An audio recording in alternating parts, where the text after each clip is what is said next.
Pas heshtjes së Albës, pas fjalëve të Limit dhe Unës, vjen momenti më i ndërlikuar, kuptimi i tradhtisë dhe i fajit.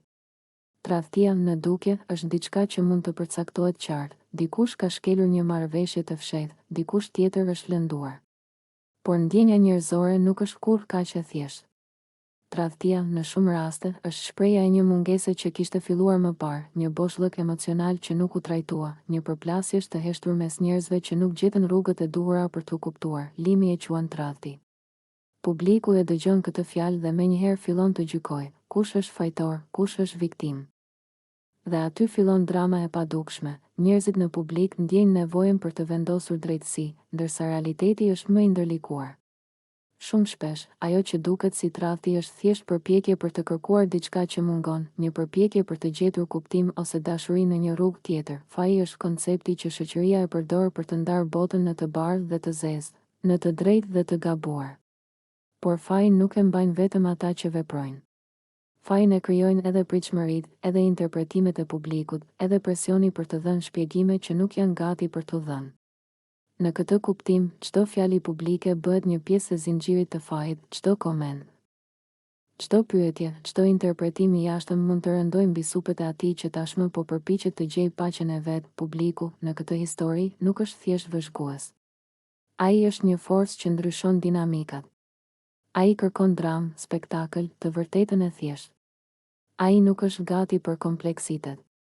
Dhe aty ndodhet tensioni më i madh. Çdo heshtje e Albës interpretohet si fshehje, si shmangje, si mohim, ndërkohë që ajo e ka heshtjen si mburoj dhe si formë të ruajë identitetin dhe integritetin emocional. Tradhtia dhe faji, pra, nuk janë vetëm për njerëzit që përjetojnë ngjarjen.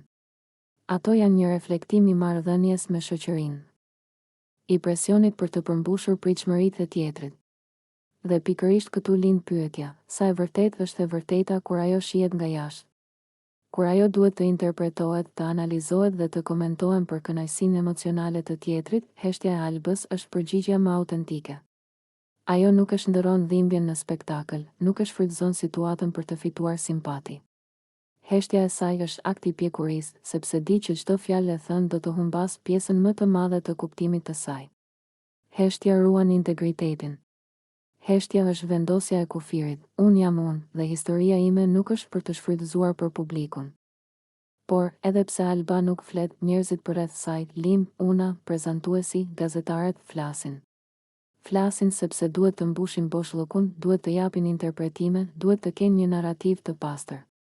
Ky është paradoksi. Heshtja është më e forta, por fjala është ajo që kontrollon hapësirën publike. Pikërisht këtu manifestohet e vërteta e dhimbshme e një njeriu që jeton në publik. Ti mund të ruash vetvete, por nuk mund të kontrollosh si të tjerët do ta shohin historinë tënde. Në këtë kontekst, arti përmendet shpesh si mburoj ose justifikim. Udhëtimi ynë është artistik, secili do veten, secili do atë që do.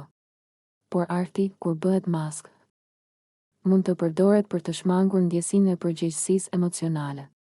Ai lejon njerëzit të flasin për ndarje, tradhti dhe mungesë, duke i kthyer ato në koncept abstrakt, në narrativ publike. Në të vërtetë, arti është një mënyrë për të ruajtur brendësinë.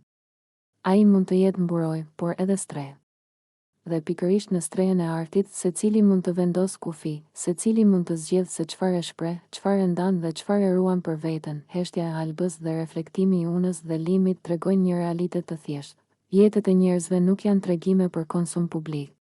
Çdo përpjekje për të përkufizuar ndjesinë e dikujt përmes fjalëve të vetme është e pamjaftueshme. Një fjali, një shprehje, një deklaratë nuk mund të përshkruajë kompleksitetin e ndjenjave, tradhtisë, dashurisë dhe zhgënjimit. Heshtja, e vërteta dëhret dinjitetin ndërkohë spektakli, ese e gjatë mbi Albën, fjalën e thënë, fjalën e pamundur dhe njeriun përballë publikut. Ka situata në jetë ku njeriu nuk gjendet përballë pyetjes çfarë ndodhi. Por përballë një pyetjeje shumë më të rrezikshme. A kam të drejtë të flas, jo aftësinë, jo guximin, por të drejtën. Shoqëria jonë e sotme e ngatëron shpesh të drejtën për të pyetur me të drejtën për të ditur. Dhe aty lind dhuna më e butë, por edhe më e thellë, dhuna e kërkesës për rrëfim. Alba nuk u përball vetëm me njerëz, kamera apo fjalë. Ajo u përball me një mekanizëm të tërë që kërkon shpjegim, transparencë, zbërthim emocional, sikur ndjenjat të ishin dokument publik. Në këtë kuptim, heshtja e saj nuk është një moment. Është qëndrim, në momentin kur Alba thot, ose më saktë, kur nuk thot, nuk dua të flas fare për situatën, ajo nuk po shmang realitetin. Ajo po e kufizon atë. Po i vë një vijë mes jetës së saj të brendshme dhe skenës ku ajo jetë do të konsumohej, por publiku nuk e pranon lehtë kufirin. Publiku e uren heshtjen, sepse heshtja nuk ofron narrativ. Dhe aty ndërhyn prezantuesi, Alaudini, jo si individ, por si zë i kërkesës kolektive, a janë të vërteta fjalët? A ka ende ndjenja? Këto pyetje nuk janë neutrale. Ato mbartin një pritshmëri morale, fol. Që të dim si të gjykojmë, kur Alba nuk flet, skena zhvendoset. Fjala kalon tek limi. Dhe fjala, ndryshe nga heshtja, gjithmonë krijon hierarki. Ai që flet i pari, vendos kornizën. Ai që flet më shumë, krijon versionin dominues. Limi thot se Alba është një vajzë e mirë. Kjo fjali, në sipërfaqe, duket respektuese. Por në thellësi, ajo është fjali mbylljeje. Është fjali që vjen zakonisht pasi ndjenja është konsumuar. Është fjali që nuk kërkon përgjigje, pastaj vjen fjala tradhti. Një fjalë e rëndë, por edhe shumë e dobishme publikisht. Sepse tradhtia është e kuptueshme. Është lineare. Ka fajtor, ka viktim. Dhe publiku e do linearitetin. Sepse e çliron nga përgjegjësia për të menduar më thellë, por jeta emocionale nuk është lineare. Ajo është e çrregullt, e përzier, e papastër. Dhe shumë shpesh, ajo që quhet tradhti është thjesht një ndarje që ka filluar më herët, por nuk është pranuar. Limi flet për rrugëtim artistik. Për secilin që ndjek veten. Këto janë fjalë moderne, fjalë që tingëllojnë të pjekura. Por ato gjithashtu mund të jenë mënyrë për të shmangur përgjegjësinë emocionale.